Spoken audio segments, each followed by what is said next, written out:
Hey guys, this is Anali and I am back with a new tutorial. This tutorial we will be discussing a problem regarding the forces on the plane. So guys, before that, if you haven't yet subscribed to my channel, subscribe my channel and click on the bell icon to get the notification about the newly uploaded videos.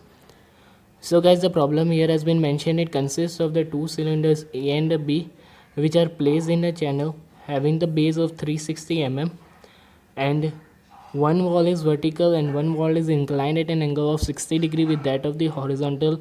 Weight and the radius of each cylinder A and B has been mentioned. We need to determine the reactions at the contact points. That means at this point, this point, this point and this point.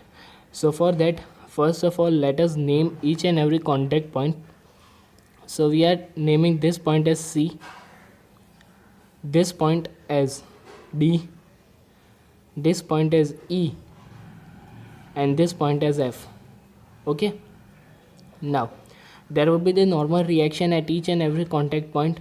So at this point there will be the normal reaction perpendicular to the horizontal surface. So the normal reaction would be somewhat like this. Okay, let us name it as NR4. Okay, here the normal reaction would be like this, and let us name it as NR1. Similarly, at this contact point there will be the normal reaction acting on both the cylinders. Means if the reaction is coming from A and acting on B, then it will be in this direction, and if the reaction is coming from B and acting on A, then it will be in this direction. But both the reaction will be of equal magnitude and opposite direction. So we are drawing the reactions in somewhat like this manner. Okay, so this is NR2. Similarly, this would be also NR2 only. NR2 only. Okay, now we need to determine the inclination with either with the horizontal or with the vertical. So for that we are drawing the horizontal line somewhat like this and dropping the perpendicular like this. Okay, but before finding the inclination, let us note this reaction. So at contact point C there will be the normal reaction somewhat like this, and it would be named as NR3. Okay, now before determining this angle theta, let us understand the geometry and determine this angle which it makes. Okay, that means NR3 making with the vertical, we need to determine this angle. Okay, for that we are dropping the perpendicular from the point C such that this angle would be 30 degree. So this angle would be definitely 60 degree only. Okay, and this NR3 has been extended till the center, hence it will make the angle of 60 degree with that of the vertical. Now we are joining this point with the center. Okay, now these two triangles will be similar. How? By RHS criterion. So by RHS criterion, these two triangles, so let us name it as A and B.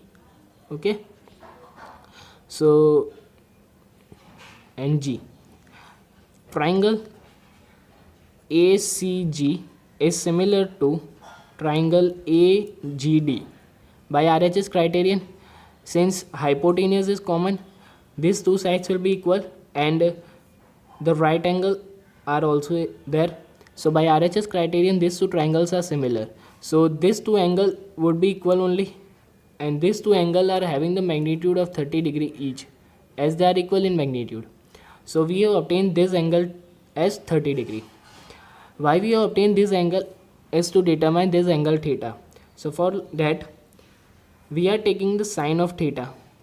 Sine of theta is nothing but opposite. Let us name it as point H. Okay, so sine of theta is nothing but opposite, that is AH, and divided by hypotenuse, that is AB. And AB with that we can determine as RA plus RB, and it can be easily written as 180 plus 100 mm, that is equals to 280. But AH we don't know.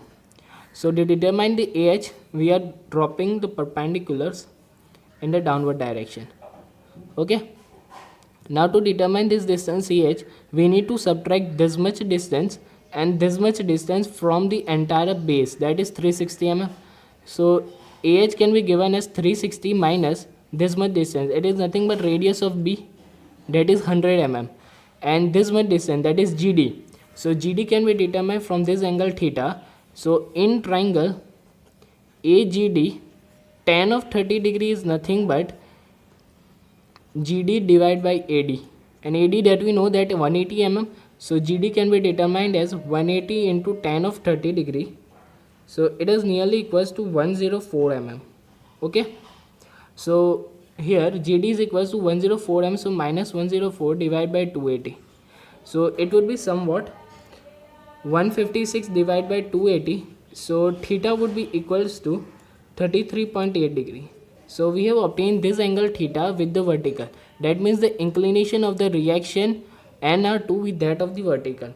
Now we will be simply using the equilibrium condition or the Lamè's principle to determine the reactions at the contact points. Now we are taking this cylinder, that is A. Okay. But before that we are taking the cylinder B, as there are only 3 unknowns in this cylinder, that is there are 2 unknowns in this cylinder, that is NR2 and NR1, and there is a weight of 200 Newton acting in downward direction. So let us draw the free body diagram of cylinder B.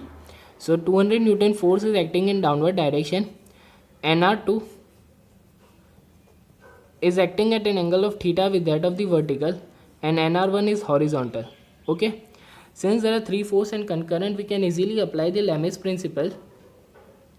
So we are applying the Lamè's principle as 200 divided by sine of the angle between these two, that is 90 plus 33.8, that is equals to NR1 divided by sine of angle between these two, that is 180 minus 33.8, and that is equals to NR2 divided by sine of 90 degree. Okay. So from this we can get NR1 as 133 Newton and NR2 as 240 Newton. Okay. Now we are drawing the free body diagram of this cylinder A. 500 Newton force acting in downward direction, NR2 which is acting at an angle of, this is NR2, so it is acting at an angle of theta with that of the vertical. There is the reaction NR3 that is acting at an angle of 60 degree with that of the vertical, and NR4 that is found to be vertical. Now there are 4 forces, so we cannot apply the Lamè's principle, so we are applying the condition of equilibrium. Sigma fx equals to 0. Sign convention be somewhat like this. So NR3 into cos of 60 degree minus NR2 into sine of 33.8 degree. Okay, that is equals to 0. So we are getting NR3 as 154 Newton. We know the value of NR2 as 240 Newton, so we can easily determine the value of NR3. Similarly, applying another equilibrium condition, sigma Fi equals to 0. Sign convention be like this. So NR4 minus 500 plus NR3 into cos of 60 degree. Here actually it would be NR3 into sine of 60 degree. Sorry, it's my mistake. So NR3 into sine, here it would be vertical component, that would be cos 60 degree, and minus NR2 into cos of 33.8 degree, that is equals to 0. So from this we can determine the value of NR4 as 622.4 Newton. Okay. So guys, we have obtained the value of the reactions at each and every contact point. So guys, if you have any doubt, do comment in the comment section, and thank you guys for watching this video.